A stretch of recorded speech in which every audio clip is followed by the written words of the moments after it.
তো হয়তোবা যারা জানে না তারা লিখছে বা জানার পরেও লিখছে আল্লাহ মোহাম্মদ মানে হলো আল্লাহ মোহাম্মদ আর মোহাম্মদই আল্লাহ। এক শ্রেণীর মানুষ মনে করে যে আল্লাহ তার অর্থ সম্পদ মোহাম্মদ সাল্লাল্লাহু সাল্লামকে দিয়ে তার দায় দায়িত্ব শেষ করেছে, আর মোহাম্মদ সাল্লাল্লাহু আলাইহি সাল্লাম আল্লাহর পক্ষ থেকে প্রাপ্ত অর্থ সম্পদ খাজা মঈনুদ্দিন চিশতিকে দিয়ে মোহাম্মদ সাল্লাল্লাহু সাল্লাম নিজের দায়িত্ব শেষ করেছে। এরকম আকিদের মানুষের পক্ষ থেকে এসেছে আল্লাহ মোহাম্মদ মানে আল্লাহ মোহাম্মদ, মোহাম্মদই আল্লাহ। আমি একদিন ফজরের সালাতের পরে হাফিজ সাহেবকে জিজ্ঞাসা করলাম, হাফিজ সাহেব আপনার মসজিদের মেহরাবের ডান দিকে লেখা আছে আল্লাহর, বাম দিকে লেখা আছে মোহাম্মদ, এটা কেমন হয়েছে? যে ভালোই হয়েছে। তা আমি বললাম যে আপনি ডান দিক থেকে অনুবাদ করেন তো, আল্লাহ হলেন মোহাম্মদ, বাম দিক থেকে অনুবাদ করেন তো মোহাম্মদ হলেন আল্লাহ, কেমন লাগছে? ভালোই তো লাগছে। তখন বললাম আচ্ছা ঠিক আছে, মোহাম্মদ উঠিয়ে দিয়ে এবার বলেন আল্লাহ আকবার।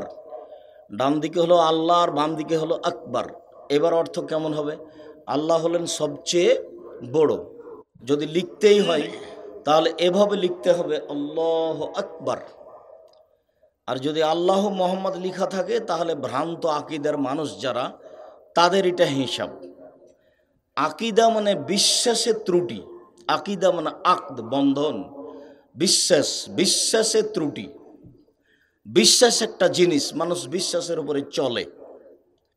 এইখানে একজন আপনাদের কলেজের ইংরেজি শিক্ষিত মানুষ খুব ভালো ইংরেজি বলতে পারেন, জানেন, তো আমি আপনাদের সামনে বলছি যে উনি জানেন না, তখন আপনি ক্ষেপে উঠবেন কেন? আপনার বিশ্বাসের বিরুদ্ধে আমি কথা বলেছি। এরই নাম আকিদা, এরই নাম বিশ্বাস। আমাদের নবী মোহাম্মদ সাল্লাল্লাহু আলাইহি সাল্লাম বললেন আল্লাহ একজন, সপ্তম আকাশের উপরে থাকেন।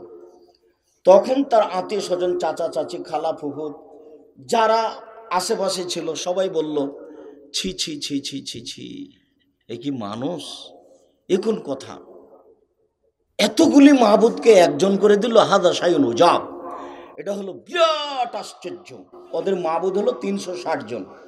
মোহাম্মদ সাল্লাল্লাহু আলাইহি সাল্লামের চাচা চাচি, আত্মীয় স্বজন, বাপদাদা, এদের আল্লাহ কয়জন? 360 জন। সেইখানে তিনি বললেন একজন। তো এটা তারা মেনে নিতে পারলো না। তারা সিদ্ধান্ত নিল হয় একে হত্যা করতে হবে, না হয় দেশ থেকে তাড়িয়ে দিতে হবে, না হয় জেলখানায় বন্দি করতে হবে। তিনি তাদের বিশ্বাসের বিরুদ্ধে কথা বলেছিলেন, অথচ তারাও জানতো যে মোহাম্মদের মতো ভদ্র নম্র মানুষ পৃথিবীতে কেউ নেই। আর আল্লাহ এবং আল্লাহ রসুল যেভাবে বলেছেন তাতে পৃথিবীর ইতিহাসে আদম থেকে নিয়ে কিয়ামত পর্যন্ত মোহাম্মদ সাল্লাল্লাহু আলাইহি সাল্লামের মতো ভদ্র মানুষ কেউ জন্ম নেয়নি, কেউ নিবেও না। তো এত বড় মানুষের ব্যাপারে তারা সিদ্ধান্ত নিচ্ছে যে হয় হত্যা করতে হবে, না হয় জেলখানায় বন্দি করতে হবে, না হয় দেশ থেকে তাড়িয়ে দিতে হবে। কেন? তিনি তাদের বিশ্বাসের বিরুদ্ধে কথা বলেছেন। এরই নাম বিশ্বাস, এরই নাম আকিদা। বিশ্বাসের বিরুদ্ধে মানুষ কথা সহ্য করে না। আমাদের নবীরও মানুষ সহ্য করেনি। এক শ্রেণীর মানুষ যারা শিয়া, তারা বলছে যে জিবরাইলের মোহাম্মদ সাল্লাল্লাহু আলাইহি সাল্লামের কাছে আসতে ভুল হয়েছে। আল্লাহ বলেছেন জিবরাইল তুমি যাবা আলীর কাছে, তো ভুল করে জিবরাইল এসে গেছেন মোহাম্মদ সাল্লাল্লাহু আলাইহি সাল্লামের কাছে। এটাই তাদের আকীদা, তাদের বিশ্বাস যে জিবরাইল আসতে কি করেছেন? ভুল করেছেন। অথচ জিবরাইল খান না, পান করেন না, খাওয়া নেই, পান করা নেই। মানুষের মতো প্রাণী, ফেরেশতা নন। ফেরেশতার খাওয়া পড়া লাগে না, সব সময় তারা আল্লাহর ইবাদতে ব্যস্ত। আল্লাহর আদেশের 19-20 করেন না, করার মতো তাদের ক্ষমতা নেই, করার ভিতরে তাদের করার মতো ক্ষমতায় আল্লাহ দেননি। আগেকার আমরা একটা পদ্য পড়েছিলাম, দাঁতখানি চাল, মুসরির ডাল, চিনি পাতা দই। তো আর এক জায়গাতে বলছে, এটা আবার উল্টে বলছে, দিয়ে বলছে যদি পিছু হয় ভুল, ভুল যদি হয় নিশ্চয় মা ছেড়ে দিবে চুল। তার মানে মা আমাকে বকা দিবে। তো মানুষ উলট পালট হয়ে গেছে। কিন্তু কোনো ফেরেশতার কোনো কথা, কোনো কাজ উলট পালট হবে না, কেননা উলট পালট করার মতো ক্ষমতা তার ভিতরে নেই, এটা সরিয়ে নেওয়া হয়েছে। তারপরেও তারা বলল যে জিবরাইলের কি হয়েছে? ভুল হয়েছে। জিবরাইলকে আসতে হতো আসলে আলীর কাছে, আলীর কাছে না এসেছেন মোহাম্মদ সাল্লাল্লাহু আলাইহি সাল্লামের কাছে। তারপরেও শেষ পর্যন্ত বলে আসলেই তো মোহাম্মদ সাল্লাল্লাহু আলাইহি সাল্লামের পরে খলিফা হবেন আলী, কিন্তু এই জোর করে অন্যায়টা করেছে উমর আর আবু বকর সিদ্দিক, যার কারণে আলী আর যারা শিয়া তারা উমর এবং আলীর ওপরে আবু বকর সিদ্দিকের ওপরে এই মন্তব্য রাখেন। তার নাম আকীদা, তার নাম বিশ্বাস। সম্মানিত দিনী ভাই বোন, তা আমাদের আকীদায় কিছু ত্রুটি থাকার কারণে আমরা অনেক সময় শরীয়তের মাপকাঠি বুঝতে পারি না। আমাদের নাম, আমার আব্বার নাম ইউসুফ, তা আমাকে জিজ্ঞাসা করছেন তোমার বাপের নাম কি? আমাদের এলাকার একটা জ্ঞানীগুণী মানুষ, তা আমি বললাম যে ইউসুফ। তখন আমাকে বলছে ছি ছি ছি, শিক্ষিত মানুষ, তুমি বাপের নামটা ভালো করে বলতে পারো না। বলি কি বলতে হবে? বলতে হবে ইউসুফ আলী। তা আমি বললাম অবাক কথা, আমার বাপকে আমি জোর করে শিয়া করব? তো ইউসুফ তো একটা নবীর নাম, ওখানে তো আলী নেই। তো শিয়ারা যদি বুঝতে পারে যে কারো নামের সাথে আলী আছে বা হাসান আছে আর হুসাইন আছে, তাহলে তারা ধরে নেবে যে এটা আমাদের সদস্য। হোসেন পার্সোনাল নাম হবে, কিন্তু নামের সাথে হুসাইন থাকবে না। হাসান পার্সোনাল নাম হবে, কিন্তু নামের সাথে যদি হাসান থাকে তাহলে তারা ধরে নেবে যে আলীর দুই ছেলের একটা, তার মানে এরা শিয়া। শুধু খেলে পড়লেই হবে, আকীদা একটু বিশ্বাস করতে হবে, দেখতে হবে, বুঝতে হবে। তোমাদের সতর্ক করা হচ্ছে ভবিষ্যতে যেন কোনোদিন এরকম ঘটনা না ঘটে, হাততালি দিবা না। সম্মানিত দিনী ভাই বোন, মানুষের জীবনের সবচেয়ে জরুরি কাজ সলাত, নামাজ। সলাতের চেয়ে পৃথিবীতে কোনো জরুরি কাজ মানুষের আছে আমি আব্দুর রাজ্জাক বিন ইউসুফ কোরআন হাদিস তদন্ত করে তা বুঝতে পারি না। কেন? মানুষের সব ইবাদত নির্ভর করে সলাতের উপরে। সলাত এমন একটি ইবাদত যার উপরে নির্ভর করে অন্যান্য ইবাদত। উল্লেখ্য যে আপনাদের সামনে বলা আছে, আমি বলার সময় নামাজ বলি না, সলাত বলি, রোজা বলি না, সিয়াম বলি, খোদা বলি না, আল্লাহ বলি, জাহান্নাম দোজক বলি না, জাহান্নাম বলি, বেহেশত বলি না, জান্নাত বলি। কেন? সলাত আর নামাজ দুটো এক নয়। সলাত মানে হচ্ছে বিশেষ প্রার্থনা, আর নামাজ মানে হচ্ছে উপাসনা করা। সিয়াম আর রোজা এক নয়। সিয়াম মানে বিরত থাকা, আর রোজা মানে উপবাস থাকা। আল্লাহ আর খোদা এক নয়। আল্লাহ হচ্ছে আল্লাহর জাতি নাম, আর খোদা এটা ফার্সি শব্দ। খোদ মানে নিজ, আর মানে এসেছে, খোদা মানে এসেছে। তো কবে এসেছে? কাল এসেছে, তার মানে পরশুদিন খোদা ছিল না। যার জন্য কেউ যদি বলে আল্লাহ এবং খোদার মধ্যে কিছু পার্থক্য আছে, সেটা ভুল হবে। একটু তফাৎ আছে কেউ যদি বলে, সেটা ভুল হবে। আকাশ জমিন তফাৎ আছে, সেটাও ভুল হবে। মানে কোনো হিসাবই নেই, দুটাতে একটা শব্দ চলেই না। সাথে সাথে দোজক মানে আগুন, আর জাহান্নাম মানে যেখানে সর্ব ধরনের শাস্তির ব্যবস্থা আছে। জান্নাত মানে বাগান, যেখানে সর্ব ধরনের শান্তি তৃপ্তি আছে। আর বেহেশত মানে স্বর্গ। উল্লেখ্য যে আল্লাহ শব্দটি কোরআনেও আছে, হাদিসও আছে। খোদা শব্দটি কোরআনে নেই, হাদিসেও নেই। সলাত শব্দটি কোরআনেও আছে, হাদিসও আছে। নামাজ শব্দটি কোরআনেও নেই, হাদিসেও নেই। সিয়াম শব্দটি কোরআনেও আছে, হাদিসেও আছে। রোজা শব্দটি কোরআনেও নেই, হাদিসেও নেই। জাহান্নাম শব্দটি কোরআনে আছে, হাদিসেও আছে। দোজক শব্দটি কোরআনেও নেই, হাদিসেও নেই। জান্নাত শব্দটি কোরআনে আছে, হাদিসও আছে। বেহেশত শব্দটি কোরআনেও, হাদিসও নেই। তো কিভাবে চলছে? এমনিতেই চলছে। এগুলো ফার্সি শব্দ, ইরান থেকে পাক ভারতের মধ্যে ঢুকেছে, এইভাবে চলছে। একে কেউ তলিয়া দেখা প্রয়োজন মনে করে না। উল্লেখ্য যে নামের কোনোদিন পরিবর্তন হয় না। নাউন, কোরআন মাজিদ একটা নাম। বাংলাতে কোরআন, উর্দুতে কোরআন, ইংরেজিতে কোরআন, সবইতেই কোরআন। তো সলাত, সিয়াম, যাকাত, হজ, কালেমা, এগুলি আল্লাহর দেওয়ার নাম। নামের পরিবর্তন হবে না।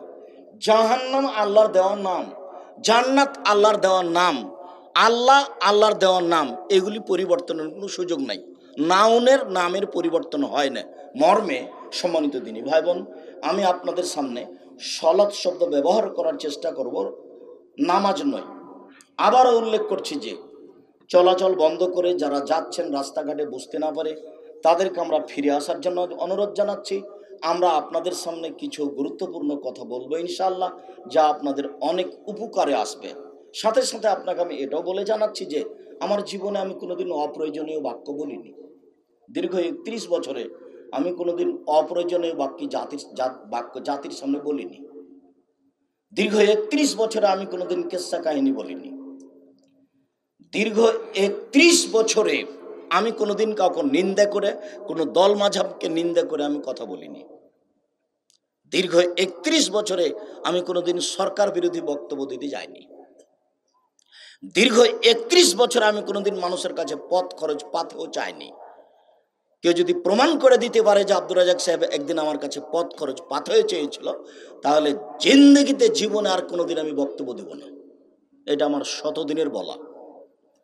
আমি আপনার জন্য এসেছি, আর বলতে গেলে হঠাৎ করে এসেছি। আর আপনাদের সম্মানিত ব্যক্তি কিভাবে কিভাবে মাধ্যম দিয়ে উপস্থিত করিয়েছেন এবছর আমার প্রোগ্রামের সূচনা ছিল না, চিন্তা চেতনা ছিল না। জানি না আজকের পর থেকে আরও দু একটা প্রোগ্রাম হতে পারে বলে অনুমান ধারণা করা যাচ্ছে। আল্লাহ আলাম।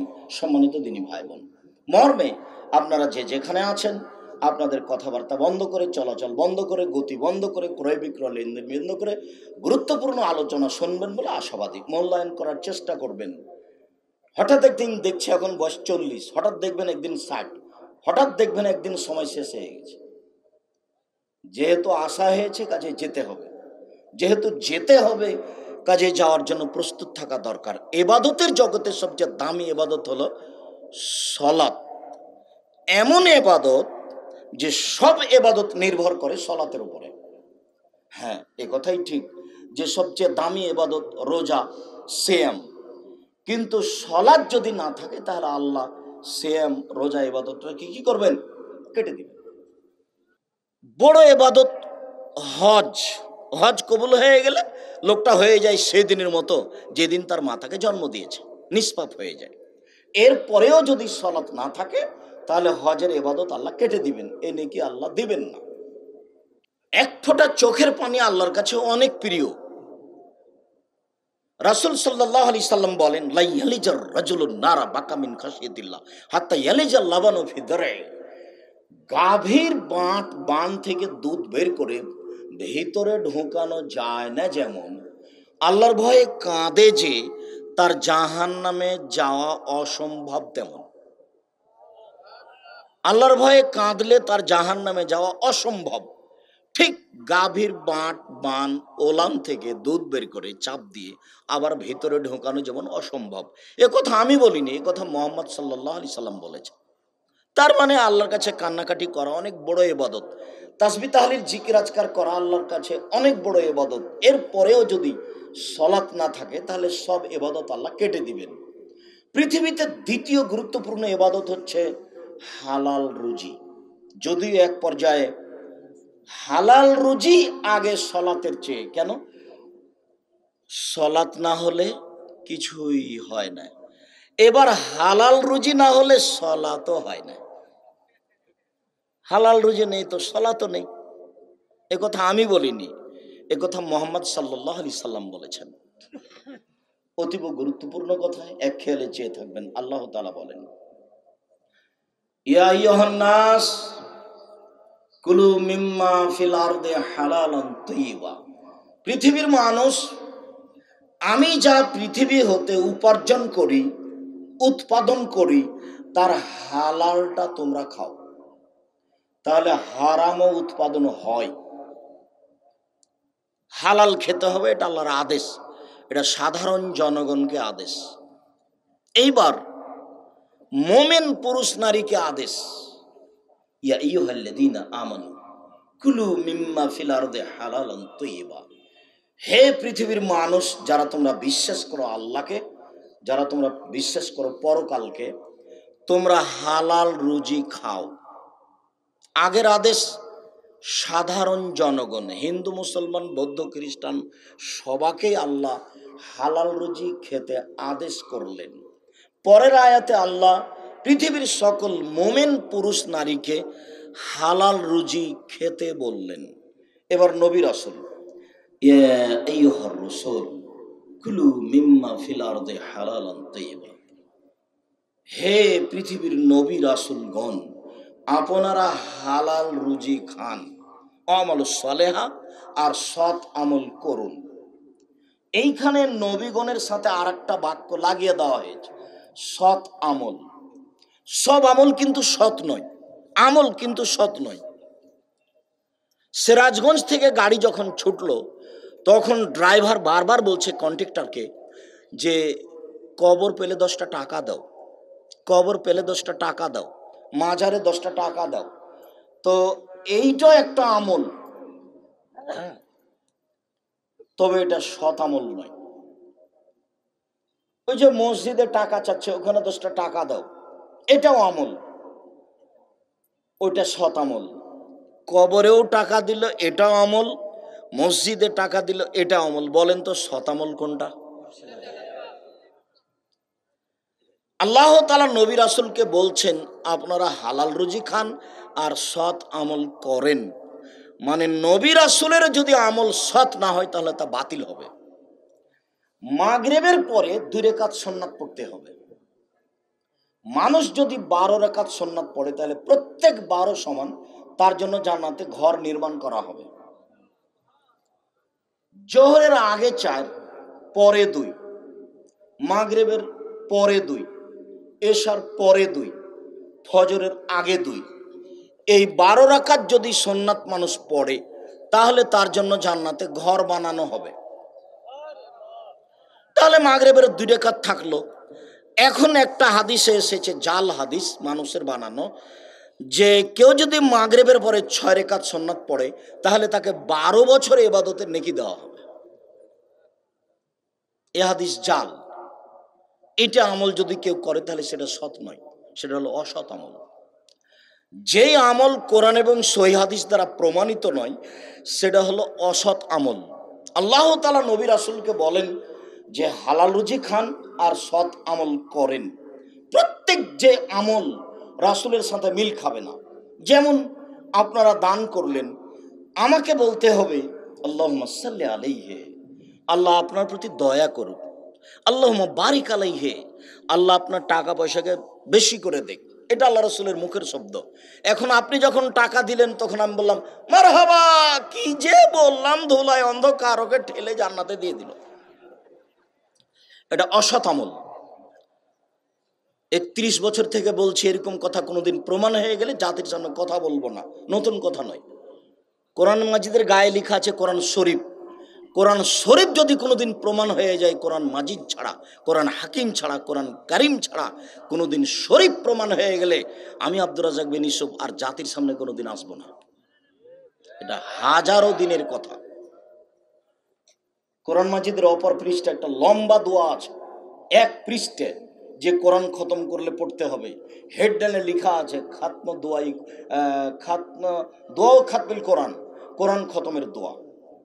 30 বছর থেকে বলছি এই দোয়া যদি প্রমাণ হয়ে যায় যে নবী বলেছেন তাহলে আমি আর কোনোদিন বক্তব্য দিব না। যখন বলেছি যে ধর্মের নামে বিকৃত ধর্ম আছে তখন এইগুলি উল্লেখ করা আছে।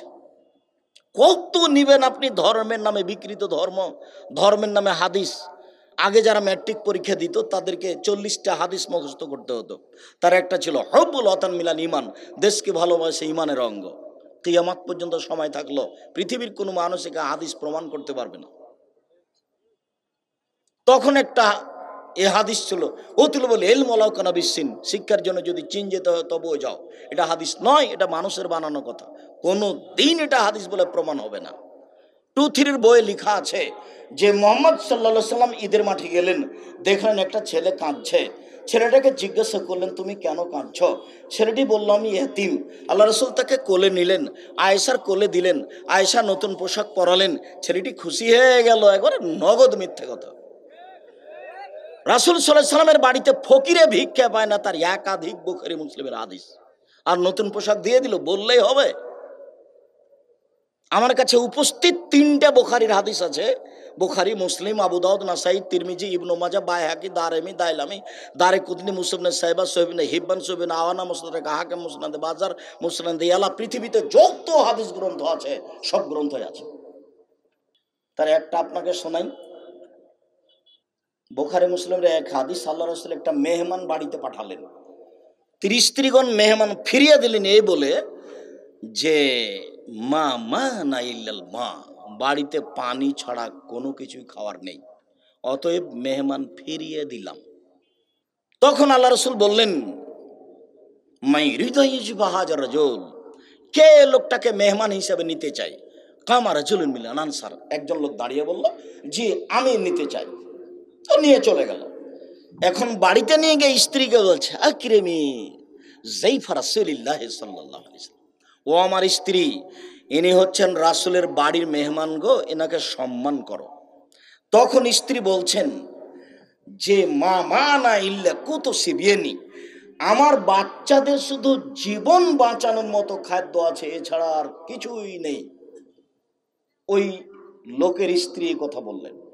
তখন লোকটা বলছে যে হাই তো আমাক, এইটুকু রেডি করো, আসবে সেরা যাক, ল্যাম্পটা জ্বালাও, অন্নাবে সিবিয়ানাক, তোমার বাচ্চাকে ঘুমিয়ে দাও। বাচ্চাকে ঘুমিয়ে দিলেন, বাতিটা জ্বালিয়ে দিলেন, খাদ্য রেডি করলেন। এখন মেহমান খাবে, পাশে গিয়ে তার স্ত্রী ওই আলোটা ঠিক করার ভান করে আলোটা নিভিয়ে দিলেন, দিয়ে দেখাচ্ছেন যে তারা দুইজনও তার সাথে খাচ্ছে।